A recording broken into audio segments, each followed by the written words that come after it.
नमस्कार, न्यूज 24 देख रहे हैं आप। मैं हूं आपके साथ डॉक्टर मीना शर्मा। नाम, नेम पॉलिटिक्स, नामों को लेकर राजनीति, योजनाओं के नाम, सड़कों के नाम, स्मारकों के नाम, भवनों के नाम, ये सब हमारे देश में नई बात नहीं है। लेकिन राजस्थान में नई सरकार ने भी इस पर काम करना शुरू कर दिया है। नई सरकार ने बीजेपी के मुख्यमंत्री भजन लाल शर्मा नए युवा नेता को जब जगह दी तो युवाओं की उम्मीद बड़ी जगी। राजस्थान को बहुत सारे कामों का इंतजार है, लेकिन उन सब पर हावी है नेम पॉलिटिक्स। किस योजना का नाम बदला जाए, किस भवन का, किस सड़क का, किस स्मारक का। इसी में अगर हमारे राजनेताओं की ऊर्जा लगती रहेगी तो काम करने का समय कब निकलेगा? ये सवाल है जिसका जवाब ढूंढने की कोशिश कर रहे हैं। और इससे दरअसल इस नाम की राजनीति से हासिल क्या होता है, और वो भी तब बात कर रहे हैं जब हम 5 साल का बच्चा नाले में जा रहा है, डूब कर मर रहा है, बेसमेंट में परिवार के 3 लोगों की मौत हो रही है, सड़क पर गाड़ियां एक के बाद एक धंसती जा रही है। एयरपोर्ट की हाल देखने से समझ में आता है कि हम कौन से विकसित भारत का सपना देख रहे हैं।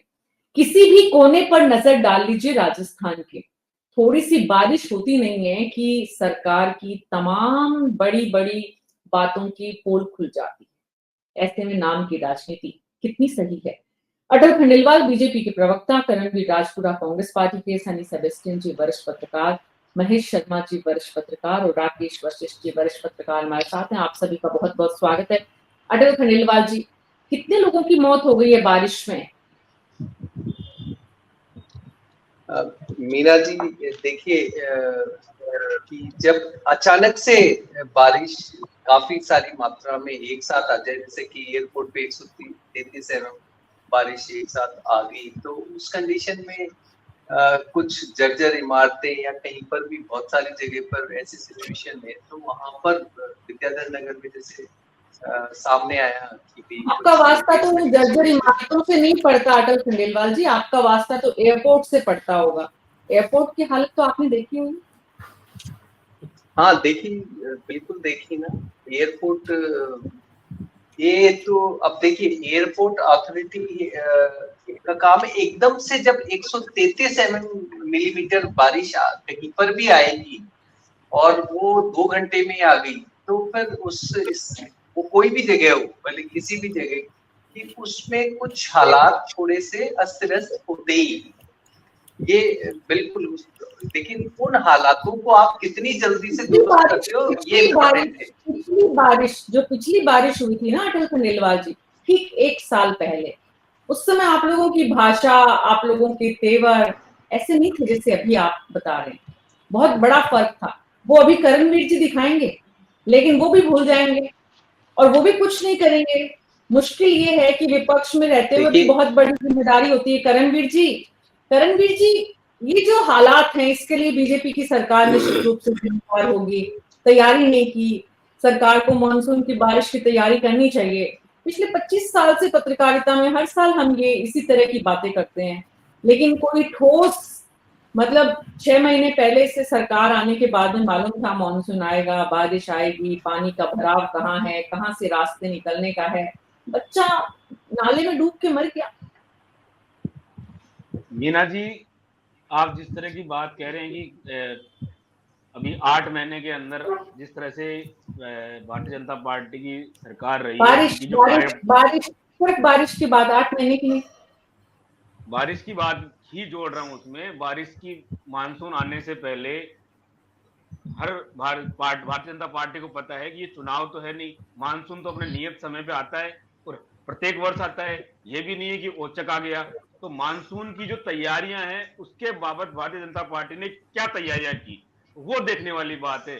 जो विभाग है उसकी क्या तैयारियां हुई, जो सड़कें हैं, जिस तरह से आप आज जयपुर के आप किसी भी कोने में चले जाइए, आपका इस पार से उस पार होना बड़ा मुश्किल है। लगातार सड़कों का ड्रेनेज सिस्टम मान लीजिए, सड़कें मान लीजिए, खुद ही पड़ी है। लगातार तमाम तरह के काम अटके हुए हैं और पिछले 8 से 9 महीनों के अंदर न तो कोई काम नया काम हुआ है, और जो काम पूर्ववर्ती सरकार ने मानसून के समय चालू किए थे उन कामों को भी पूर्ति भारतीय जनता पार्टी की जब से सरकार बनी है तब से नहीं हो पाई है। तो ये तो कारण मानेंगे कि नहीं मानेंगे मीना जी आप? मैं ये नहीं कह रहा हूँ कि भारतीय जनता पार्टी अच्छा ने क्या किया है, क्या किया है। करणजीत जो जी, सड़कें 5 साल आपकी सरकार थी। जो सड़कें मैडम जो सड़कें खोदी गई थी, जिनका पेचवर्क होना था, उसकी स्वीकृति तो भारतीय जनता पार्टी प्रदान करेगी या कांग्रेस विपक्ष में बैठे हुए काम कर सकती है? आप स्वयं सोचिए। और जो आपदा प्रबंधन का काम है वो भी भारतीय जनता पार्टी अभी सरकार में है, वो विभाग करेंगे। उन विभागों की मॉनिटरिंग कौन करेगा? समस्या ये है कि राजस्थान की सरकार 8 महीने से पर्यटन पे थी, मुख्यमंत्री राजस्थान में थे नहीं, वो लगातार औचक निरीक्षण किए। आप लगातार बात कर रहे हैं, केवल फोटो खिंचाने के नाम पर इन्होंने औचक निरीक्षण किए। आप ये बताइए ना, जिन विभागों के अंदर इनके सीएम और या सीएस कहीं भी औचक निरीक्षण करने गए, उनके हालात क्या है, क्या बेहतरी हुई उनमें? लगातार अब वही बात हो रही है कि कांग्रेस लगातार वही बात कर रही है। मैं तो उस कांग्रेस पार्टी ने आम राजस्थानी होने के नाते भी ये बात कर रहा हूं कि आप देखिए, सड़कों पर आइए कि क्या हालात हो रहे हैं। दिल्ली का जो मामला हुआ उसके ऊपर 2 दिन पहले अभी इन्होंने भजनलाल जी ने सफाई दी, और मैं अमित शाह जी को भी सुन रहा था, उन्होंने केरल के मामले में क्या कहा कि हमने तो एडवाइजरी जारी कर दी। अरे आपने एडवाइजरी जारी कर दी नहीं कर दी वो एक अलग विषय है, पर कम से कम मानवता के नाते आप वहां पर प्रभावी काम कब से शुरू करेंगे? वहां राहत प्रदान करने का काम कब से शुरू करेंगे? राजस्थान जयपुर के अंदर अभी किसी भी इलाके में दे दीजिए, एक इलाके की बात नहीं है, तमाम तरह के इलाकों की ये हालात है। इसका सीधा सीधा कारण मीना जी ये है कि लूज इनका नेतृत्व रहा है, लूज कमांड रही है, डिपार्टमेंटों ने काम नहीं किए और 8 महीने तक ये आराम रहे, चुनावी मूड में रहे। और शायद आज भी ये लगातार नाम बदलने की बात कर रहे हैं, काम बदलने की बात नहीं कर रहे, या काम करने का तरीका बदलने की बात नहीं कर रहे। महेश शर्मा जी, नाम बदलने की राजनीति दिमाग पर हावी है नेताओं के, और सबकी निष्ठा है कौन कितना मुखर होकर इस बात पर चर्चा करे तो हेडलाइंस में आए, तो उनको जाने लोग, बजाय इसके कि अपने अपने विधानसभा क्षेत्र में कहाँ पानी की समस्या हो सकती है बारिश की वजह से, कहाँ आपात परिस्थिति हो सकती है, उसकी मार्किंग हो, उस पर ध्यान दे। कोई एक नाम नहीं होगा 200 विधायकों में जिसने ये तैयारी की हो। देखिए, इसमें कोई दो राय नहीं है कि जिस तरह की राजनीति जो हमारे देश में जो चल रही है, चाहे योजनाओं का नाम बदलने का हो, चाहे मतलब मार्गों का नाम बदलने का हो, जितनी ऊर्जा इन क्षेत्रों में लगाई जा रही है, उससे अच्छा ये होता है कि ये विकास कार्यों की तरफ ज्यादा ध्यान केंद्रित करते हैं। प्रचार तो खूब हो रहा है विकास का, हम ये कर देंगे वो कर देंगे, लेकिन इस तरह का जो विकास, जिसे जो जयपुर के उदाहरण लें, इस तरह का विकास होगा जहाँ पानी भर जाएंगे। नई कॉलोनियों में स्थिति हो रही है। जयपुर जल निकास के मामले में एक आदर्श था, आदर्श शहर, जिसपे मतलब क्या कहते हैं, 10 मिनट की बारिश कितनी तेज आती थी और पानी बिल्कुल साफ हो जाता था। जल निकास के मार्ग मतलब के जरिए वो पानी जो है, हमारे जो जल स्रोत बनाए थे, ताल कटोरा था, और आपके ये जो जलमहल जो था, या रामगढ़ बांध थे, इन सब को मतलब अवरुद्ध कर दिया। हालत ये है कि वहाँ पानी की लिए तरस। आखिर ये अप्रत्याशित एनक्रोचमेंट, अनियमित निर्माण को ले दीजिए, और जल निकास की नई कॉलोनी में ही नहीं स्थिति, नालियां बनी हुई नहीं है, और जो नाले बने हुए हैं उनकी कभी सफाई होती नहीं है। प्रचार जरूर कर देंगे, जरा सा खोल खोल के देखे, पटक के सड़क पर कचरा डाल देंगे, मलबा डाल देंगे कुछ देर नहीं, और वो मलबा वापस पानी में बारिश के पानी से आया और वो उसमें वापस मिल जाएगा। तो एक तो पैसे की क्षति भी करते हैं, और दूसरा उसकी सार्थकता भी नहीं होती है। नियोजित तरीके से कोई काम नहीं होता, न कचरा ढंग से उठाया जाता है, न नालियों की सफाई होती है, और कहीं नहीं बनी है तो उसकी नालियां क्यों नहीं, जल निकास की व्यवस्था क्यों नहीं की जाती? एक सरकार आती है जो भूमिगत पानी के दोहन पे मतलब कहते हैं रोक लगाती है, एक सरकार आती है उसको हटा लेती है। और ये जो बारिश का पानी जो जा रहा है नियमित रूप से, इतना जो स्टोर हो रहा है, कॉलोनी में भर रहा है, वो पानी जल भराव क्षेत्र में जाए, और वहां तो कम से कम जमीन में जाकर के इसे बरसाती नाले से जल स्तर तो ऊपर उठे। हमारे देश के यही दुर्भाग्य की बात है जो आपने कहा, मैं आपकी बात से सहमत हूं कि सिर्फ नाम परिवर्तन और यही मतलब क्या था राजनीति का सरकारों का उद्देश्य रह गया, इसी चीज में ये जनता को हम उलझाते रहो, और उसकी जो वेदना है उसकी तरफ कोई ध्यान मत दीजिए, उसकी समस्याओं को की तरफ कोई ध्यान नहीं दीजिए। 3 व्यक्तियों की मौत दिल्ली की, आपने देखा होगा दिल्ली में कोचिंग सेंटर में जिस तरह से जो भी उदाहरण है, आप अयोध्या के मंदिर को ले लीजिए, आप मतलब जयपुर के हवाई अड्डे को ले लीजिए, जो नया निर्माण है वहां पानी भरना, ये अफसोस की बात।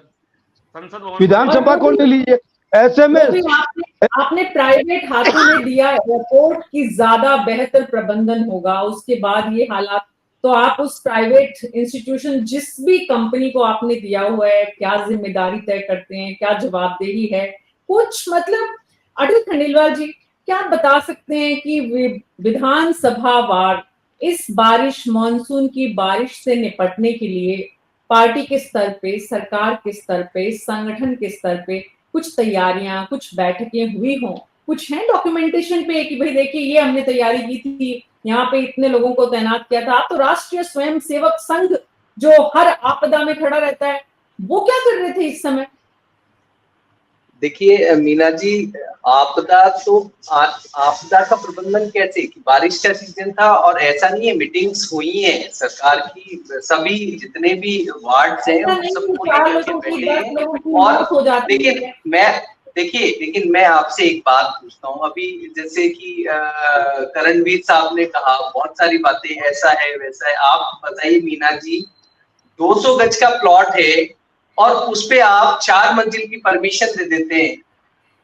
4 मंजिल की परमिशन कैसे दे सकते हैं बिना सैनिटेशन? अगर आपने सैनिटरी वर्क करवाया नहीं है और आप उसपे फ्लैट बनाने की परमिशन दे देते, तो वो जायज है क्या? और फिर एक टाइम बाद देखिए, पहला काम होता है नियोजन, जैसा कि महेश शर्मा जी ने कहा, सुनो तो सही, ये आप 2021 का डॉक्यूमेंट देखिए आप नगर निगम, फिर आप करणवीर जी, आपको पता नहीं, आप पूछ लीजिए कि 200 है ना वर्ग गज से 40 फीट की रोड पे 200 वर्ग गज से ऊपर के जितने भी प्लॉट्स हैं उसपे आप लोगों ने 4 मंजिल की परमिशन दे दी, ग्राउंड प्लस 3, जबकि ग्राउंड प्लस 1 की परमिशन थी, और उसमें कितने फ्लैट बने? क्यों दी ये परमिशन? अब सुन नहीं रहे ना, अब सुनने की मैं पूछना चाह रहा हूं, मैं बता तो रहा हूँ 2021 में दिया आपने ये परमिशन, सुन तो लो। किस हाथ से जोड़ना चाह रहे, वीकेआई वाले हाथ से जोड़ना चाह रहे हैं क्या? अरे हाँ बिल्कुल, हाँ बिल्कुल वीकेआई वाले हादसे से भी, कि जब आप बायलॉज के हिसाब से परमिशन, सुन लो मेरी बात, आप सुनोगे नहीं तो फिर उसका कुछ सॉल्यूशन तो होगा नहीं, समाधान। जिस विश्वकर्मा एरिया में ये हादसा हुआ है, वहाँ लगातार 20 साल से भारतीय जनता पार्टी का विधायक है, वहाँ भारतीय जनता पार्टी का पार्षद है। अरे यार, अब फिर ये आप पार्टीबाजी करने लग जाते हो, ये आपकी प्रॉब्लम है।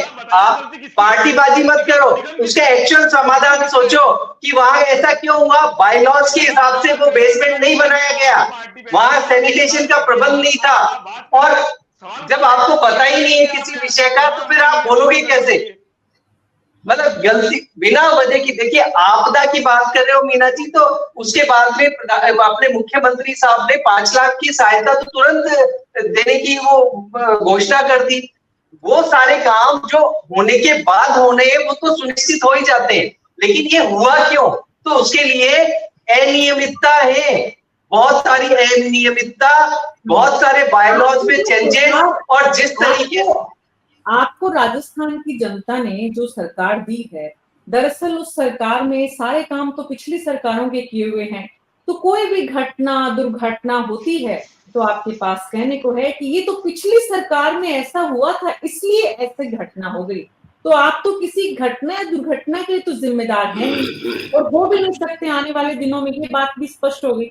मीना जी इसी बात में एक बात करना चाहूंगा। जिस विश्वकर्मा की घटना की बात कर रहे हैं, मैं उस विधानसभा का निवासी हूँ। पिछले लगातार 20 सालों से इस सिक्कर रोड के ऊपर हमने कार्य देखिए। मैं ये नहीं कह रहा चाहे भारतीय जनता पार्टी की सरकार हो चाहे कांग्रेस सरकार हो, वहां पर नरपत सिंह राजी 15 साल विधायक रहे। अब की बात तो उससे क्या फर्क है? देखिए, ये पार्टीबाजी की बात कर रहे हैं ना। कांग्रेस की सरकार थी, चाहता तो टाउन प्लानर और वहां सैनिटेशन का काम नहीं हो सकता प्रॉपर्ली, लेकिन आप करते ही नहीं हो। सारी सड़कों पे तो गड्ढे हैं, क्या सुनेंगे? जबरदस्ती की अगर आप बात करने की कोशिश करोगे करणवीर सिंह जी, कि आपकी पार्टी के अंदर तो बहुत सारे वहां सोने की सड़कें बनाई थी ना, सुन लीजिए ना, मैं बता सैनिटेशन की प्रॉपर व्यवस्था नहीं होगी तो इशू खड़ा होगा ही ना।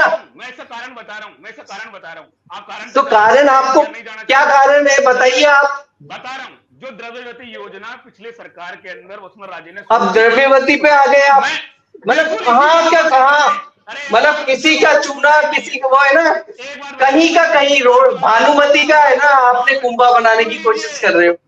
मतलब क्या सुनूं उसको, आप कहीं से पत्थर उड़ा रहे हो, कहीं से रोड़ी ला रहे हो, कहीं से बजरी ला रहे हो और उसको भानुमति का कुंभा बनाने की कोशिश कर रहे हो। सुन लीजिए, द्रव्यवती, अब इसमें द्रव्य बेसमेंट का द्रव्यवती नदी से संबंध है, बता रहा हूँ ना, क्यों क्या सुनूंगा इसको, बता रहा हूँ मैं आपको, सुनना पड़ेगा। क्या बता रहे हो आप, आपको कुछ पता ही नहीं है, बस बता रहे हो आप।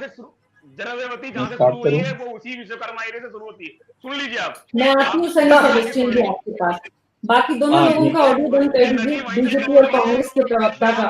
बीजेपी और कांग्रेस दोनों, आप लोग दोनों विषय से एकदम दूर जा रहे हैं। विषय ये है कि आज जितने लोगों की मौत हुई, एक परिवार ने 3 लोगों को खोया, एक परिवार ने अपने बच्चों को खोया, कितने लोगों का फाइनेंशियल लॉस हुआ, गाड़ियां चली गई, पानी में बह गई, और जितना नुकसान हुआ है उस पे हम चाहे पूरे दिन बात कर सकते हैं। सवाल ये सनी सेबेस्टियन जी कि एक तरफ तो विधानसभा चल रही है और विधानसभा में विधायकों से लेकर मुख्यमंत्री तक, मुख्यमंत्री के भी भाषण में, और वो भी बजट के भाषण के रिप्लाई में, एक एक करके सिलसिलेवार योजनाओं के नामों पर बात हो रही है कि भाई आपने अन्नपूर्णा को प्रियदर्शिनी या इंदिरा गांधी बना दिया, आपने प्रियदर्शिनी के नाम से ये कर दिया, प्रियदर्शिनी इंदिरा गांधी जी का दूसरा नाम था, तमाम जिते। और इन तमाम बातों के बीच अब विधायक भी उस लड़ाई में कूद पड़ रहे हैं, वो जो मंत्री बनने की होड़ में है। तो विधायकों को भी ये बात समझ में आ गई है कि जनता के मुद्दों से, जनता की बात करने से, आम आदमी को राहत देने से कुछ पद काठी हासिल नहीं होनी है, इसलिए बात वो करो जिससे राजनीति में कुछ फायदा नजर आए। जी, ये तो प्रायोरिटीज की बात है। अभी जो है इमीडिएट बर्निंग इश्यूज को छोड़ के नेम चेंजिंग बहुत ही मतलब कॉस्मेटिक इश्यू है ये, कोई अर्जेंसी तो है नहीं नाम बदलने का और वो सारे। और आप ऐसा कुछ नया जो चीज बना के या स्कीम स्टार्ट करके कोई नया प्रोजेक्ट बना के अपने हिसाब से नाम दे दो ना, क्या दिक्कत है। लेकिन एक्सिस्टिंग जो है एस्टैब्लिश नेम्स है वो सारे चेंज करके आप और कुछ नाम उल्टा सीधा, ठीक है, ये तो पूरा कंट्री में इस तरह का चला है। जैसे बॉम्बे से मुंबई बना, मद्रास से चेन्नई हुआ, गुरुग्राम लेटेस्ट है, गुरुग्राम और प्रयागराज, ये सब हो रहा है। और इवन महाराष्ट्र में अभी क्या उस्मानिया औरंगाबाद को संभाजी नगर बनाया, इस तरह का। वो तो ठीक है, ये जो एक्सरसाइज हर गवर्नमेंट, नया गवर्नमेंट करने की कोशिश कर रहा है, लेकिन ड्रास्टिक जो नेम चेंजेस है वो इनको ये सोचना चाहिए, जैसे राजस्थान जैसे जो टूरिज्म के लिए इम्पोर्टेंट जगह है, आप एमआई रोड का नाम चेंज करके तो गोविंद देव जी करेगा, गोविंद देव जी के लिए बहुत सारे और भी चीजें और भी सड़कें और भी जो चीजें हो सकता है। MI road Mirza Ismail road का नाम चेंज करके और कुछ नाम देगा तो वो टूरिज्म को अफेक्ट करता है। तो दुनिया भर के लोग आते हैं एमआई रोड में शॉपिंग करते हैं, अल्बर्ट हॉल का नाम चेंज करके और कुछ देंगे तो फिर Albert hall museum, Albert hall क्यों है, अल्बर्ट हॉल का नाम क्यों आया, वो तो जानना चाहिए ना, वो तो हिस्ट्री है। तो अल्बर्ट, प्रिंस अल्बर्ट का V6 से रिलेटेड है, आप हिस्ट्री को मिटा रहे हैं और फिर म्यूजियम भी मत रखो, पर्णशाला ऐसा कुछ रखो ना। ये बहुत ही सिली, मतलब लो लेवल का थिंकिंग है। सारे इम्पोर्टेंट जगह के लिए नाम चेंज कर दो, कोई दिक्कत नहीं है, लेकिन सीरियस अटेम्प्ट होना चाहिए। अच्छा, और पानी के बहाव के बारे में इतना लॉपसाइडेड है जयपुर सिटी का, जो अभी जो प्लानिंग ऐसा कुछ है क्या पता नहीं, लेकिन मास्टर प्लान के बारे में तो क्वेश्चंस रेगुलरली हर साल बारिश में तो होता रहता है। और इसमें एक इंटरेस्टिंग चीज मैंने देखा है, द्रव्यवती का नाम ले रहा हूँ इसीलिए ले रहा हूँ, पिछले साल आई वाज शॉक्ड द्रव्यमती में जो है बरसात का पानी नहीं आ रहा है, ये पानी जाते कहाँ है? अगर द्रव्यमती में नहीं आ रहा है, सीरियस प्रॉब्लम है, तो पानी का बहाव कहाँ हो रहा है? इसका मतलब बहुत ही जो जहां नहीं जाना चाहिए वहां पानी जा रहा है, धीरे धीरे बिल्डिंग को भी क्षति करेगा। और इस तरह का कई प्लानिंग का इश्यू है, जेडीए है, म्युनिसिपल कॉर्पोरेशन है, ये कुछ ध्यान दे रहे क्या? और हमारा जो लेजिस्लेटिव है ऐसा लिस्ट बना के चल रहे हैं, फलाने का नाम इस तरह का करना, 15-20 जगह का नाम आप नया ढूंढेंगे, काम क्या कर रहे हैं? प्लानिंग जो आपको कोई सिटी के बारे में कोई सोच नहीं है, सिर्फ नया नाम देना है और आपका इम्पोर्टेंस दिखाना है, आपका कंट्रीब्यूशन नहीं रहेगा क्या?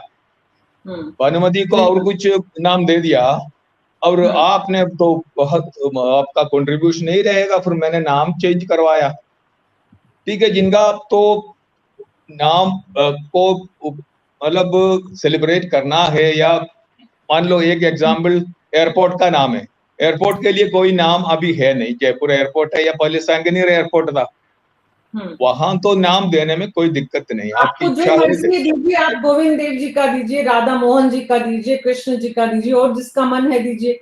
लेकिन आपकी बात सही है, जो हिस्टोरिकल फैक्ट्स हैं उनके साथ छेड़छाड़ करने से हासिल क्या होगा? एक आइडेंटिटी जो बनी हुई है, निश्चित रूप से जहां कंट्रोवर्सी है, जहां पर कुछ ऐसा इतिहास है जिसे बदले जाने की या जिसको करेक्ट किए जाने की जरूरत है, वहां आप करिए। लेकिन जहां जरूरत नहीं है, जहां हिस्टोरिकल फैक्ट्स जुड़े हुए हैं, उसकी अपनी एक स्टोरी है, उन्हें टच करने से क्या फायदा होगा? अटल खंडेलवाल जी जरा सुनिएगा, सारे सीनियर लोग हैं और एक्सपीरियंस से बोल रहे हैं, ताकि आप अपनी सरकार को इस बात को रख सकें संगठन में भी, अगर आपकी थोड़ी बहुत प्रवक्ताओं की सुनी जाए तो। राकेश वशिष्ठ जी, जिस तरह से दोनों प्रवक्ताओं का बारिश, मॉनसून की जो बारिश है उसको लेकर जो अप्रोच है, उससे समझ में आता है कि हमारे राजनीतिक दल और जब उन दल की सरकार सत्ता में आती है, उनके लिए ये जो मरने वाले लोग और इनको दिया जाने वाला मुआवजा हेड्स वोट की गिनती से ज्यादा नहीं है। देखिए मीना जी, सन 80-81 में जयपुर के अंदर शायद पहली बार जो बाढ़ जबरदस्त आई थी, वो अमीना शाह जगह नाला, जो द्रव्यवती नाला है, उसका नाम पहले अमीना शाह का नाला था, और उसके कारण पहली बार मेरी याददाश्त में बहुत इतनी जबरदस्त बाढ़ कि लोगों का सारा जनजीवन अस्त व्यस्त होगा, रोड्स कट गई तो सारा कुछ हो गया। इसके बीच में कालांतर बीच में 1-2 बार आई है, 5 साल पहले भी एक बार आई थी, मैं ध्यान है कि जिसमें बाढ़ का रेल पानी का रेल आया, जिसमें कारें और ये सारी मिट्टी रेत के अंदर दब गई थी। आपके सुभाष चौक की साइड की घटना है, उधर से पहाड़ियों से पानी उतर रहा था। अब समस्या क्या है? सरकार चाहे कांग्रेस की हो चाहे बीजेपी की हो, काम करने का तरीका लगभग दोनों का एक सा रहा है अब तक। अब तो पता नहीं आगे क्या होगा, अब तक रहा है। और ये सब कुछ ब्यूरोक्रेसी के ऊपर डिपेंडेंट रहे, जिस तरीके से अफसरशाही काम करती रही और उसके ऊपर ही डिपेंडेंट रहे। अब समस्या सबसे ज्यादा क्या है? सबसे बड़ी समस्या एक तो अव्यवस्थित रूप से जो कॉलोनियों का निर्माण हुआ है, जिनकी कोई प्लानिंग नहीं, अवैध रूप से जिन कॉलोनियों का निर्माण हुआ है वो उनकी कोई वो नहीं, और अवैध जो कब्जे हुए हैं सराउंडिंग एरिया में, वो इस बाढ़ का सबसे बड़ा कारण है। हालांकि इस बार ये दैवीय प्रकोप है, सब जगह इस तरह की बातें आ रही हैं, पूरे राजस्थान के काफी बड़े हिस्से में भी इसी तरह की बात है, दिल्ली में भी इस तरह की बात है कि आपके 1-1 घंटे में आपके 5-5 इंच पानी पड़ रहा है, तो बादल फटने जैसी घटनाएं हैं। इसको भी अगर हम छोड़ दें तो जब आग लगती है, जो कुआं खोदने की कार्रवाई इन सरकारों की तरफ से होती रही है। सबसे बड़ी समस्या नगर निगम और ये नगर पालिकाएं होती हैं। बाढ़ की दशा, इनके पास ना तो कोई प्लानिंग होती है, ना नालों को साफ करने की व्यवस्था होती है, और पैसा खर्च जरूर होता है, लेकिन उसका आउटपुट ऐसा कोई निकल कर नहीं आता जिससे कि इसका रास्ता साफ हो जाता है। अब ये बाढ़ की स्थिति आ गई, अब सारे काम इनके शुरू हो जाएंगे, सारे बजट खुल जाएंगे, सारे काम हो जाएंगे, जो भी नुकसान हुआ उसको भरपाई करने के प्रयास किए जाएंगे, एक दूसरे पर आरोप प्रत्यारोप भी लगेंगे, और लगते भी रहे। ऐसा नहीं कि बीजेपी वाले अब लगा रहे हो, कांग्रेस वाले पहले बीजेपी वाले पे लगाते थे और अब लगा रहे हैं। तो इससे कोई ऐसा नहीं है कि नई नई बात हो गई हो, लेकिन खामियाजा तो हम लोगों को भुगतना पड़ता है, जनता को भुगतना जी पड़ता है। जिस जी तरह की घटना घटित हुई है जयपुर के अंदर, जिस आपके बेसमेंट में आदमी बच्चे 3 जनों की मौत हुई है, और मैंने तो कभी सुना नहीं कि एसएमएस के अंदर भी पानी पहुंच गया। मैं भी टीवी रिपोर्ट देख रहा था कि एसएमएस के अंदर पानी पहुंच गया। आपकी सारी रोड की हालत बड़ी खराब है। ये तो 1981 की घटना में भी शायद इस तरह की घटना नहीं हुई थी। वो सराउंडिंग एरियाओं में रोड्स कटी थी। भरतपुर जयपुर सारा कट गया था सब जगह से, लेकिन ऐसा नहीं हुआ था। क्यों? कारण है उसका कि जयपुर ऊंचाई पर बसा हुआ है और उसका सारा आउटलेट है, वो सब नीचे ढलान पर जाता है, सारा पानी निकल जाता है। जो भी नुकसान होता है वो इसके सराउंडिंग एरिया में नीचे की साइड में होता है। लेकिन जयपुर के अंदर इस तरह की घटना घटित हो रही है और इस तरह का हो रहा है, तो इसका मतलब ये है कि कहीं ना कहीं सरकार की कमजोरी रही है, और चाहे नगर निगम की रही हो, चाहे सरकार की रही हो, जो इनको आवश्यक कार्रवाई एहतियात के तौर पर पहले करनी चाहिए थी, वो कार्रवाई जी नहीं कर पाए हैं, और इसी का जी खामियाजा इनको ये भुगतना पड़ रहा है। अटल खंडेलवाल जी, अब पिछली सरकार ने क्या किया, कांग्रेस ने कैसे नियमों का उल्लंघन किया, उन सबको हम कुछ देर के लिए छोड़ देते हैं। आज की स्थिति जो है हमारे सामने, आज की बारिश में जो हमने देखा, कौन कौन से इलाके, अगर आपकी बड़ी सरकार है इस वक्त, आइडेंटिफाई करने का मौका है, टीम है पूरी जो तैयारी कर सकती है, फीडबैक लेने के लिए आपके पास बहुत बड़ा नेटवर्क है, तंत्र है कार्यकर्ताओं का। उन लोकेशंस को आइडेंटिफाई करके और द्रव्य नदी में पानी जाए इसकी व्यवस्था कैसे, कौन से रास्तों में कहाँ क्या सुधार, कैसे, जो टाउन प्लानिंग की जितनी चर्चाएं, जितनी बातें होती हैं, इस बारिश से सीख कर अगली बारिश आए तब तक के लिए कुछ लॉन्ग टर्म प्लानिंग 1 साल की, कुछ 4 साल की।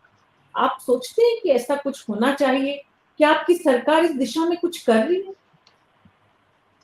बिल्कुल, ये देखिए मीना जी, आप जो बोल रहे हैं ये बिल्कुल, अब ये देखिए मैं यही बोलने की कोशिश कर रहा था पहले भी कि आते ही सबसे पहले हमारी सरकार ने ये रोक लगाई कि भाई जो 100 गज 200 गज या एक लिमिट तक के मकान है उनको ग्राउंड प्लस 1 की परमिशन ही रहेगी।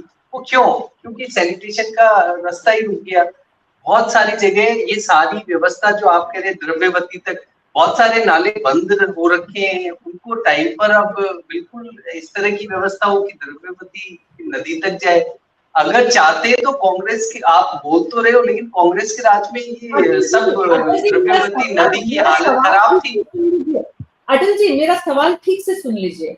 मेरा सवाल आज से पीछे का नहीं है, मेरा सवाल आज से आगे का है। 1 अगस्त 2024 को हम हैं, अगले सीजन में 25 में जब बारिश आएगी तब तक हम इन 4, 5, 10 लोकेशंस को दुरुस्त करेंगे। इन जयपुर की इन लोकेशंस को पूरे प्रदेश में यहाँ पर 25 के बाद 27 तक, 28 तक, 29 तक हम ये करेंगे। कुछ ऐसा, क्योंकि आप तो युवा हैं, आपके पास समय है, आपके पास फ्यूचर है, आप लोगों के पास पूरी व्यवस्था है, सरकार है, नेटवर्क है, उसका सकारात्मक इस्तेमाल करने के लिए राजस्थान की सरकार जब 4 साल बाद, 4.5 साल बाद चुनाव में जाए तो आपके पास दिखाने को तस्वीरें हो कि देखिए 2023 में यहाँ इतना पानी बह रहा था, अब ये स्थिति है। 2024 में यहाँ ये स्थिति थी, अब देखिए क्या स्थिति है। आए मॉनसून हम स्वागत करेंगे, बारिश में लोग आनंद लेंगे, लेकिन इस तरह की दुर्घटनाएं नहीं होंगी। कुछ ऐसा सोचकर आप लोग एक प्लेटफॉर्म पर बैठ रहे हैं क्या? बिल्कुल मीना जी, देखिए ये बिल्कुल मानिए कि हम बैठ भी रहे हैं, हम व्यवस्थाओं की तरफ ध्यान भी दे रहे हैं, हम जो इसके नियामक संस्थाएं हैं उनको भी लेकर के बैठ रहे हैं कि भाई किस किस जगह पर क्या क्या प्रॉब्लम है, कहाँ पानी ज्यादा बढ़ता है, उसके रीजंस क्या हैं और ये किस तरीके से आगे। अटल जी, न्यूज 24 के दर्शकों के साथ 1 अगस्त है, 30 अगस्त तक आप जयपुर की 5 लोकेशन आपकी सरकार से बात करके, ये 5 लोकेशन पे अगली बार 1 साल बाद हम स्थिति को एकदम दुरुस्त कर देंगे, जो खामियां हैं उनको ठीक कर लेंगे। कलेक्ट्रेट, डिस्ट्रिक्ट मजिस्ट्रेट की जो कोर्ट है, यहाँ पर हाईकोर्ट के आसपास तमाम जो जितने इलाके हैं, बाकी तो दुर्घटनाएं जहां जहां हुई सब आपको पता है। एयरपोर्ट की तो खैर आप दुरुस्त कर ही लेंगे व्यवस्था, जितना हम समझ पाए हैं व्यवस्था को। तो आप 1 महीने बाद अपने मंत्रालय से, सरकार के अधिकारियों से, संगठन के लोगों से विचार विमर्श करके क्या हमें बता सकते हैं कि ये प्लान अगले 1 साल के लिए, अगले मॉनसून से पहले का जयपुर और पूरे प्रदेश के लिए है?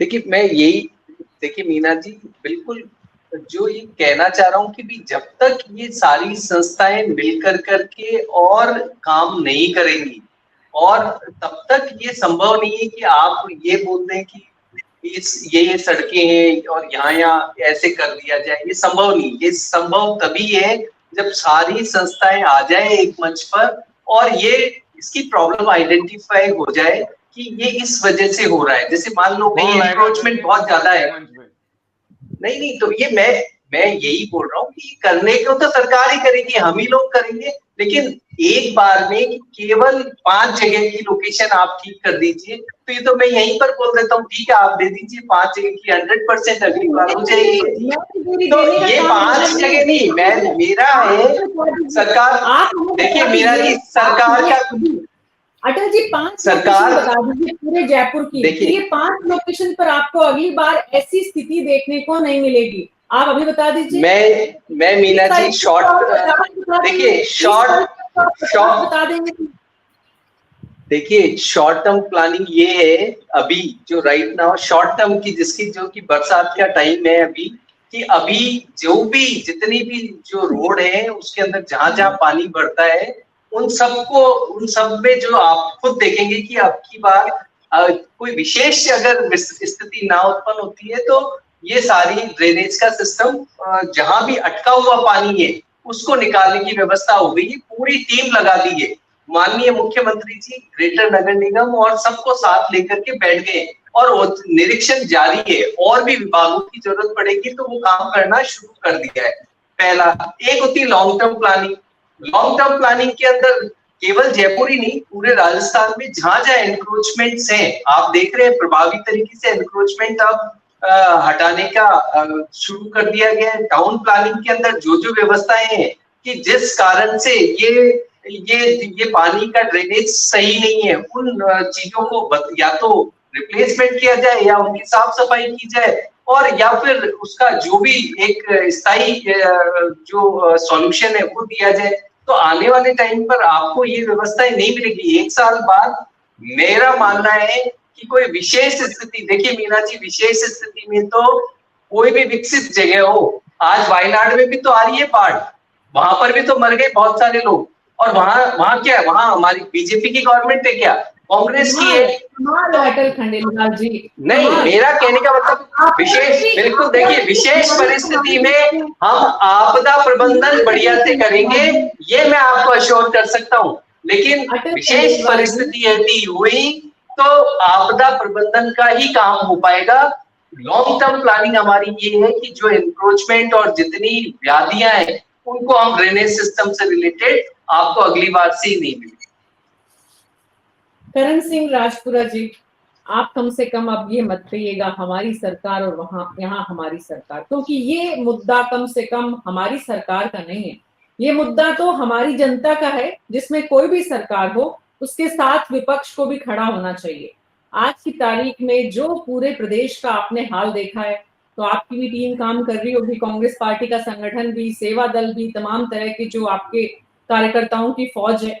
आप भी थोड़ा सरकार की मदद करिए कि ये इलाके जो है आइडेंटिफाई करके कि यहाँ पर ये प्लानिंग में सुधार की तुरंत जरूरत है, ताकि अगली बार इस तरह की व्यवस्था नहीं हो। कुछ आप लोग भी थोड़ा इस तरह का काम पर दिमाग लगाइए। मीना जी, राजस्थान की बेहतरी के लिए जो भी प्रयास करने होंगे उसके लिए कांग्रेस पार्टी और उसके कार्यकर्ता तैयार है। पर अगर विपक्ष अगर कोई सजेशन देता है, अभी मैं यही एक कोई बात बताना चाह रहा हूँ और आप अटल खंडेलवाल जी उसका बार बार विरोध करें तो ये कैसे हो पाएगा। यही बात भारतीय जनता पार्टी के कार्यकर्ताओं को, नेताओं को समझनी होगी कि हर बात का विरोध नाम बदलने की पॉलिटिक्स से आगे बढ़कर विकास कैसे कर सकते हैं, उस पर आइए आप।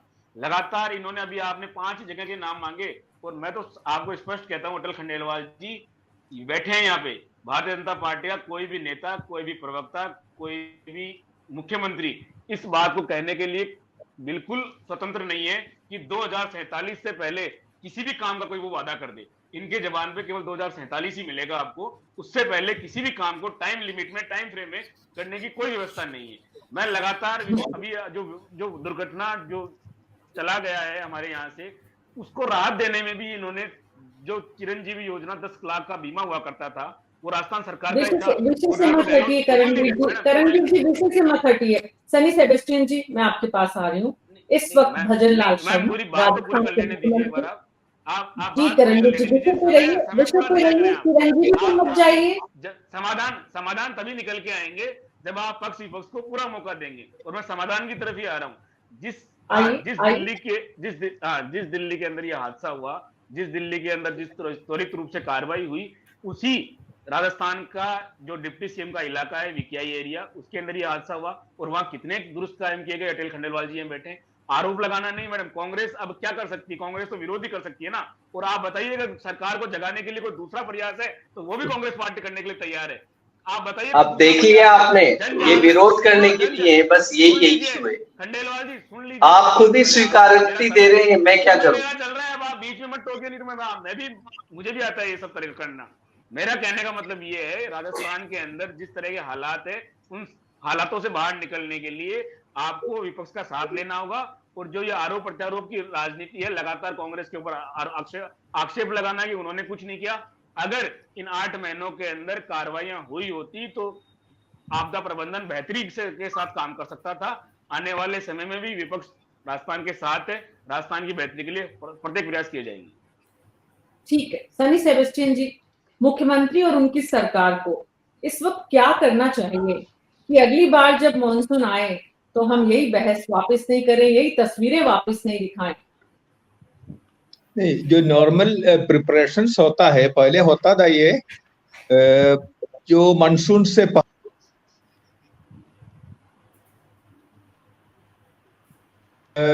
ये कुछ।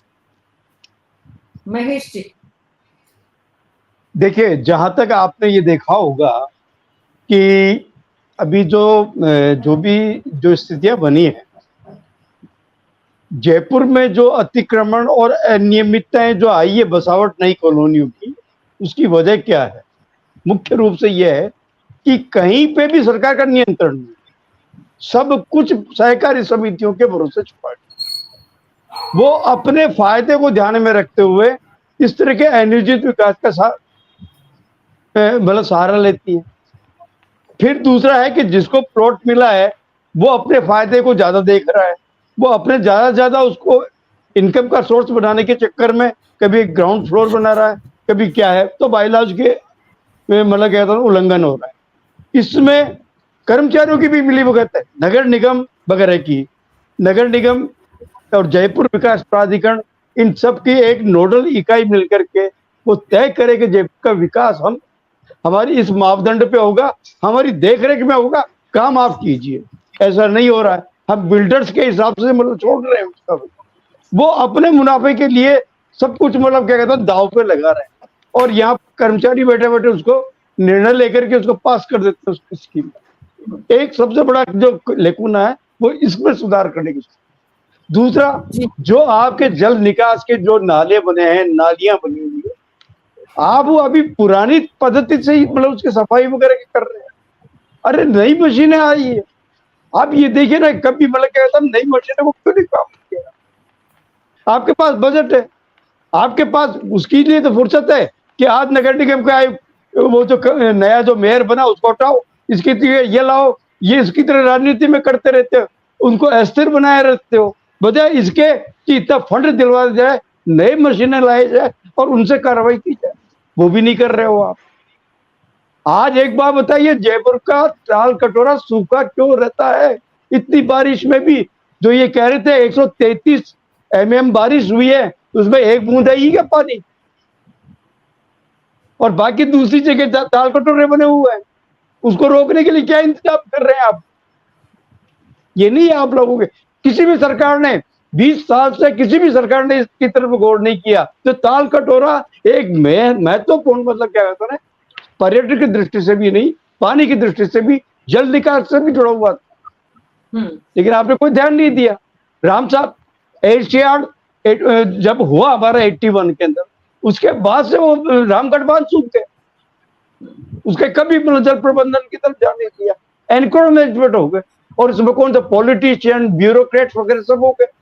तो आप कई नीति, जब तक आप अतिक्रमण के खिलाफ सख्त कार्रवाई नहीं करेंगे, और जो मौजूदा जो व्यवस्था, जो जनता का ये आबादी का जो भार पड़ रहा है, और जिस तरह से निकास के एक दूसरे पर छींटाकशी और आरोप लगाने के अलावा समाधान की बात नहीं करेंगे तो हर साल यही होना है। सनी सेबेस्टियन जी, आपके पास आऊंगी। राकेश वशिष्ठ जी, इस वक्त मुख्यमंत्री के सामने बड़ी चुनौती है, दो तरफा। एक ये कि वो अपने आप को प्रूव करे, और दूसरी ये कि वो स्टेट को आगे लेकर जाएं। क्या करें मुख्यमंत्री भजनलाल शर्मा इस वक्त? देखिए मीना जी, ये बड़ा विचित्र सवाल आपने मुझसे किया, क्योंकि इसका जवाब भी मुझे बड़ा सोच समझ कर देना पड़ेगा। भजनलाल जी नए आदमी है, ये सभी जानते हैं, लेकिन एक बात की तो मैं गारंटी दे सकता हूँ उनके बारे में कि उनका दिल और दिमाग दोनों साफ है बिल्कुल। उनकी कुछ कर गुजरने की कुछ इच्छा शक्ति भी है, क्योंकि उनकी इच्छा शक्ति का एक कारण ये भी है, उनकी ये मजबूरी है, अगर वो कुछ करेंगे नहीं तो वो टिकेंगे नहीं। क्यों? उनके ये कोई लॉबी वाले बड़े नेता नहीं है, और केंद्रीय नेतृत्व ने उनको इस काम के लिए यहाँ बैठाया है कि वो कुछ काम सख्ती से करें और जिसका इम्प्लीमेंट हो, और भाजपा की जड़ें राज्य के अंदर मजबूत हों, इस उद्देश्य से उन्होंने करा है। अब असली समस्या क्या है कि सरकार योजनाएं तो खूब अच्छी बनाती है। अब जैसे बाढ़ आ गई, अच्छी योजना बनाएंगी, क्या करना है क्या नहीं करना है क्या होता है, इसके बाद सब भूल जाते हैं। अब तक का जो सिस्टम रहा, जब तक आप किसी अफसरों की आप अकाउंटेबिलिटी तय नहीं करेंगे कि आप इस बात के जिम्मेदार हैं कि अवैध अतिक्रमण ना हो, आपके नालों की सफाई की व्यवस्था है वो सही ढंग से ना हो, और सरकार जो योजना बनाए उसका इम्प्लीमेंट सही ढंग से ना हो, तो इसकी जिम्मेदारी आपकी है। और इसके लिए सरकार को सख्त रुख अपनाना पड़ेगा, क्योंकि सरकार, भजनलाल जी एकमात्र ऐसे आदमी हैं कि जिन पर इस बात की कोई लायबिलिटी नहीं है कि सरकार विधायकों को मनाकर रखना है या नहीं रखना। उनको तो इस काम के लिए लगाया गया है कि आपको तो काम करना है, बाकी का काम हम देखेंगे क्या करना है। तो और जो मुख्यमंत्री आते हैं अपनी पार्टी के एमएलए की ताकत के आधार पर बनते हैं, और उनको चिंता रहती है कि किस एमएलए को संभालना है, किस एमएलए को नहीं संभालना है, क्या किसकी सिफारिश माननी है, किसकी नहीं माननी है। इसके लिए उनको पूरा मेरी जानकारी के अनुसार इस काम के लिए उनको फ्री हैंड मिला हुआ है केंद्रीय नेतृत्व की ओर से, कि जो कोई बात है वो सारा देखेंगे, आपको तो केवल काम करना है। अब जो गतिविधि उनकी आ रही है, जिस हिसाब से स्टेप्स उठा रहे हैं, वो वास्तव में काबिल तारीफ है और सख्ती के साथ कर रहे हैं। अब मैं जयपुर का तो ज्यादा नहीं कह सकता, लेकिन मैं अपने यहाँ का बता रहा हूँ आपको। हमारे क्षेत्र में जो काम, जिस तरीके से ब्यूरोक्रेसी पर उन्होंने नकेल डली है और जिस तरीके से यहाँ काम वो कर रहे हैं, उससे लगता है कि इनकी इच्छा शक्ति है काम करने की और आगे बढ़ने की। अब मैं भजनलाल जी को तो यही सलाह देना चाहूंगा। राकेश जी, क्राइम देखो फ्लो खराब हो, हमारा फ्लो खराब हो जाता है, हम बोलते बोलते आगे आ जाते हैं। वैसा कोई दिक्कत नहीं, आप पूछेंगे आपको जवाब दे दूंगा। तो मैं ये कह रहा था जयपुर का तो ये नहीं, लेकिन अब उनको, भजनलाल जी को यही सलाह है, अटल खंडेलवाल जी की जिम्मेदारी है कि वो सलाह को दें, हम भी दे सकते हैं, मुलाकात होगी तो निश्चित देंगे, कि उनको अपनी इच्छा शक्ति को मजबूत बनाए रखना है और योजनाओं की क्रियान्विति पर पूरी दृढ़ता के साथ काम करना है। और उनको ये नहीं देखना है कि कौन इसके लिए सिफारिश कर रहा है, कौन नहीं कर रहा है। अफसरों के प्रति आप काम कर शक्ति बरतेंगे तो निश्चित रूप से काम होगा, क्योंकि जो सारी सिस्टम है और जो सरकार की योजनाओं को लागू करने का काम सरकारी तंत्र ही करता है, सरकारी और तंत्र। अब आप एक काम, आपका जयपुर के अंदर ये अतिक्रमण हटाने का काम, मैंने 2-4 पहली अपने हुई थी चर्चा, उसमें भी मैंने कहा था, उसका दिखने लग गया है ना कि कुछ काम करने का इरादा है। पिछली सरकार, मतलब सुप्रीम कोर्ट का आदेश है सुप्रीम कोर्ट के आदेश के बावजूद रामगढ़ मंदिर के लिए जाने के जो अवरोध पैदा कर दिए गए, उनको हटाने का काम नहीं हुआ। वो किसने नहीं किया? तो सरकार की इच्छा शक्ति नहीं थी तो इस काम को करे। आपका निम्स वो मेडिकल कॉलेज है, उसका एक हॉस्टल आ रहा था, उसको वहीं रोक दिया गया। इस तरह घटना है। लेकिन आपको इस काम में बड़ी निर्ममता से काम करना पड़ेगा, जिसका भी है, और उसका आउटपुट निश्चित रूप से मिलेगा। ऐसा नहीं है। और जनता भी संतुष्ट रहेगी और आगे की योजनाओं के लिए भी उनके लिए रास्ता खुलेगा और आम जनता के लिए भी इसको फायदा मिलेगा। जी, करणवीर जी आप कुछ बोल रहे थे, उसके बाद सनी जी आपके पास आ रही। मैं तो ये बताना चाहता था कि अभी इन्होंने कहा कि नहीं, भजन लाल जी बहुत बेहतरी के साथ काम कर रहे हैं, तो अलवर, भरतपुर, यहाँ पर क्राइम रेट क्या वाकई में कम हुए हैं या? हाँ, यस, हुआ। आप देखिए, हुआ। आपको उदाहरण मैं बता रहा हूँ, मैं आपको उदाहरण बता दूं। अरे मैं आपको उदाहरण बता दूं, आपको नहीं दिखेगा। भरतपुर जिले में सबसे बड़ा क्राइम का अड्डा अमीबाग क्षेत्र है, जहाँ साइबर क्राइम जितना होता है इंडिया का साइबर क्राइम का 70% होता है। आज वो घटकर 17% पे आ गया है और कम से कम 500 ऐसे शातिर बदमाशों को पुलिस ने पकड़ा है और उनकी प्रॉपर्टीज को डेमोलिश किया है। ऐसा नहीं है, जिन गांवों में पहले पुलिस जाने से डरती थी, पिटती थी, आज वह हालत ये है कि पुलिस जाती है तो गांव वाले छोड़कर भाग जाते हैं। ये राकेश जी, इस कार्रवाई में भी क्या सांप्रदायिक रंग देखा गया है? सांगानेर भी भजनलाल जी का गृह विधानसभा क्षेत्र है, वहां मैं आप बात सुनो, मुझसे आप भरतपुर की कह रहे, मैंने आपको भरतपुर का जवाब दे दिया। अब आप सांगानेर की कह रहे हो, तो अजमेर की बात करोगे। ये तो मैंने पहले कह दिया, जयपुर के बारे में मुझे जानकारी नहीं है।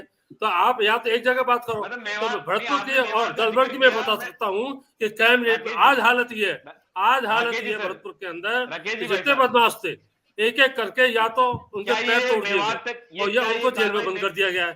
आपका क्या ये कार्रवाई समूचे भरतपुर में की गई है या मेवात क्षेत्र या सांप्रदायिक रंग देखी की गई है? पूरे भरतपुर में ये हालत है। आज कोई गुंडा नहीं है, जिस तरीके से गुंडागर्दी होती थी। वहां पुलिस इतनी सतर्क है कि जरा सी, क्योंकि यहाँ का एक एक बासिंदा भजनलाल जी को डायरेक्ट जानता है और वो क्योंकि उनका पूरा जीवन यही निकला है, उनको कहने में कोई कसर नहीं आती, वो तुरंत फोन कर देते हैं और उसका तुरंत एक्शन हो जाता है। और कम से कम 100-200 आदमी उनको भरतपुर में ऐसे हैं कि जो कि डेली उनके टच में रहते हैं भजनलाल जी के। राकेश जी, पिछले 5 माह के अंदर 1644 बच्चियां दुष्कर्म की शिकार हुई, जिनमें भरतपुर और अलवर ने टॉप किया है। अभी विषय पे बात नहीं कर रहे। सनी सेबेस्टियन जी, मॉनसून में बारिश अभी फिर आनी है, मुख्यमंत्री क्या करें, उनकी सरकार क्या करें? अटल जी को थोड़ा गाइड करिए।